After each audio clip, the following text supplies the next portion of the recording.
Hi friends, இந்த வீடியோவில் வந்து நம்ம என்ன பார்க்க போகிறோம் அப்படின்னு கேட்டிங்கன்னா, இப்போ வந்து நம்மளோட விடாமூச்சி திரைப்படம் ரிலீஸ் ஆகி கிட்டத்தட்ட ஒரு நாட்கள் முடிஞ்சிருக்குங்க. ஸோ ஒரு நாட்கள் முடியல நம்மளோட விடாமூச்சி திரைப்படம் வந்து முதல் நாளில் எத்தனை கோடி வசூல் செஞ்சுருக்கு அந்த ஒரு விவரத்தை பற்றி தான் இந்த வீடியோ நம்ம டீட்டெயிலாக பேச போகிறோம். இப்போ வந்து அஜித் ரசிகர்கள்லாம் வந்து கிட்டத்தட்ட 2 வருடம் கழிச்சு வந்து நம்ம தல அஜித் வந்து ஸ்க்ரீனில் பார்க்குற பாக்கியம் வந்து நேற்று வந்து கிடச்சிருந்துச்சு.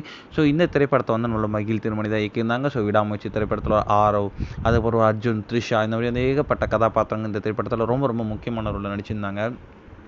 ஸோ நேற்று வந்து கிட்டத்தட்ட எக்ஸாக்டாக 3650 ஸ்க்ரீனுக்கு மேலே வந்து நம்மளோட விடாமூச்சி திரைப்படம் வந்து ரிலீஸ் ஆகி ரசிகர் மத்தியில் செம்ம பெரிய ஒரு பேராதரவு பெற்றுருந்துச்சுங்க. ஸோ விமர்சனங்கள் எல்லாம் வந்து நல்ல ஒரு பாசிட்டிவ் விமர்சனம் தான் வந்து விடாமூச்சி திரைப்படத்தை கிடச்சிட்டு இருக்கு. அண்ட் பாக்ஸ் ஆஃபீஸை வந்து ரொம்பவே கலக்கிட்டு இருக்கு அப்படின்னு சொல்லலாம். ஸோ 3000 ஸ்க்ரீனுக்கு மேலே ரிலீஸ் ஆனதுனால வந்து திரைப்படத்தோட கலெக்ஷன் வேற லெவலில் ஏறும் அப்படின்றத வந்து சொல்லப்படுது.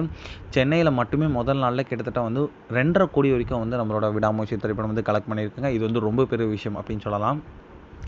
இதில் வந்து இப்போ வந்து நம்மளோட விடாமூச்சி திரைப்படம் ரிலீஸ் ஆகி கிட்டத்தட்ட முதல் நாளில் உலகம் முழுவதும் வந்து கிட்டத்தட்ட வந்து 60 கோடி வரைக்கும் கலெக்ட் பண்ணியிருக்கேன் அப்படின்றது இப்போ தான் அஃபீஷியலாக நியூஸ் வந்திருக்குங்க. ஸோ 60 கோடி அப்படின்றது நல்ல ஒரு வசூல் தான். ஸோ கண்டிப்பாக வந்து இன்னும் போகும் நாட்களில் எத்தனை கோடி